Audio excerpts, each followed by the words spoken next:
अस्सलाम वालेकुम, वालेकुम सलाम। आपका नाम? मेरा नाम सीमा परवीन। ये बड़ा ज़बरदस्त एक आर्ट के पीसीज हैं, थोड़ा सा हमारे व्यूअर्स को बताएं कि इस पेंटिंग्स के पीछे क्या एक कॉन्सेप्ट है? इस पेंटिंग के पीछे बेसिकली जो कॉन्सेप्ट है वो ये है कि इंसान के अंदर जो एहसासात जमा होते हैं वक्त के साथ साथ में उन एहसासात की डेप्थ को शो कर रही हूँ। उनकी एक फॉर्म होती है, उनकी एक शक्ल होती है, उसको शो करने की कोशिश कर रही हूँ। और वो जो वक्त उनको लगता है तो वो लेयर बाय लेयर वो स्ट्रॉन्ग होती जाती हैं, तो उसका एक कंट्रास्ट मैंने यहाँ दिखाने की कोशिश की है। Thank you so much, it's a very beautiful piece of art. जी, इस तरह के डिफरेंट और भी पीसेस पड़े हैं। आइए डिफरेंट आर्टिस्टों से जानेंगे कि इनकी जो पेंटिंग्स हैं उसके पीछे क्या कॉन्सेप्ट है।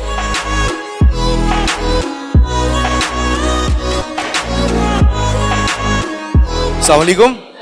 वालेकुम अस्सलाम। ये बड़ी ज़बरदस्त एक कलरफुल सी पेंटिंग है, आप हमारे व्यूअर्स को बताएं इसके पीछे मैसेज क्या है? अच्छा, मेरा काम जो होता है ना वो यूजली प्लेटोनिक कॉन्सेप्ट पे होता है, यानी कि कोई भी चीज़ परफेक्ट नहीं होती। यूजली इंसान की एक स्ट्रगल रही है शुरू से इमॉर्टैलिटी की तरफ एंड चीज़ें परफेक्शन में करने की। सो मेरा काम जो था ना वो यूजली इन चीज़ों पे होता है that we leave everything imperfect, हर चीज़ को छोड़ दिया जाए। ऐसे जब इंसाफ की बात करते हैं तो किसी भी मुल्क में पूरा इंसाफ नहीं है, हर जगह पे थोड़ी थोड़ी उसकी वेरिएशंस मिल जाती है। इसी तरह जब काम बनाते हैं ना आर्टिस्ट, शुरू से हमें ट्रेनिंग दी जाती रही है कॉलेज में भी कि you don't have it perfect, but there is no such thing is perfect. तो आजकल हमने काम में एक्सप्लोर करते कोई चीज़ रिजॉल्व नहीं होती। So this painting started from yellow, then it became black. ये वाला हिस्सा जो था ना ये पूरी पेंटिंग में था। So now it's all pink and overall idea वही होता है कि इंसान टूट रहे हैं, जुड़ रहे हैं। तो it's also about ideas of friendship, loneliness. कोई लोग इस चीज़ पे कम बात करते हैं कि जो हीलिंग और क्रिएशन का जो प्रोफेशन है वो ज़्यादातर अकेले काम किया जाए। So that's the idea behind it. Thank you so much, this so beautiful. जैसे कि आप देख रहे हैं पेंटिंग्स एग्जीबिशन चल रहा है, लोग आ रहे हैं, देख रहे हैं।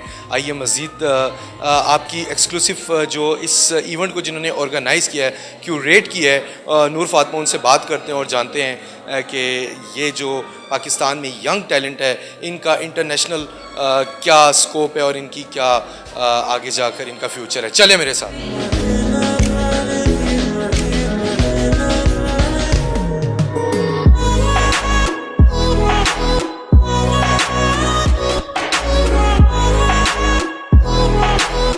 जी, हमारे साथ मौजूद हैं इस वक्त नूर फातिमा, जिन्होंने ये सारा आर्ट एग्जीबिशन क्यूरेट किया है। अस्सलाम वालेकुम। अस्सलाम वालेकुम जी, thank you so much for coming. Welcome. Very बहुत ज़बरदस्त और वेरी यूनिक कॉन्सेप्ट, और हम अपने चैनल के थ्रू लोगों को बताना चाहेंगे कि ये आर्टिस्ट पाकिस्तान के वेरी टैलेंटेड।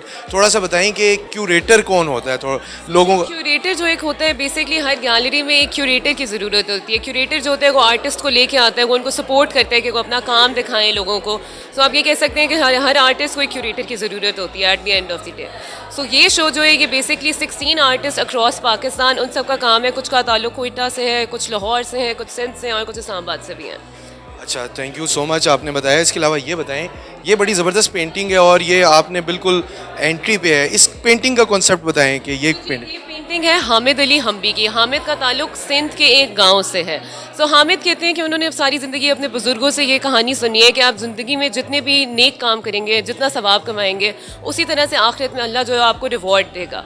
तो जैसे कि कहा जाता है कि मर्दों को जन्नत में जाके हूरों वाला कॉन्सेप्ट जो है, सो हामिद जो है वो कहते हैं कि वो हूरों वाला जो कॉन्सेप्ट था वो उन्हें बहुत इंट्रीग करता था, तो उन्होंने उन्हीं हूरों को अपने पर्सपेक्टिव के थ्रू कैनवसेस पे पेंट किया हुआ है। अच्छा, मुझे बताएं कि गवर्नमेंट लेवल पे हमारे जैसा कि ये बहुत ज़बरदस्त यंग आर्टिस्ट हैं, कुछ सपोर्ट मिलती है? जी, एज सच तो कोई सपोर्ट नहीं होती है। गैलरीज जितनी भी होती हैं मोस्टली वो प्राइवेट होती हैं।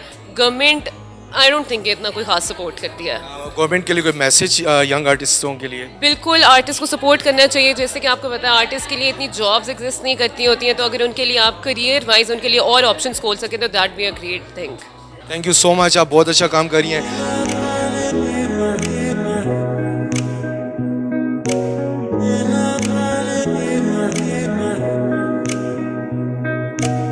जी, आज हम मौजूद थे इस्लामाबाद में ये ज़बरदस्त किस्म का एक आर्ट एग्जीबिशन मुनक़्क़द किया गया क्यूरेटर नूर फातिमा की जानिब से, और आज हमने यंग टैलेंट जितने भी आर्टिस्ट थे उनसे बात की और हमारी इन्फॉर्मेशन में भी काफ़ी इजाफा हुआ।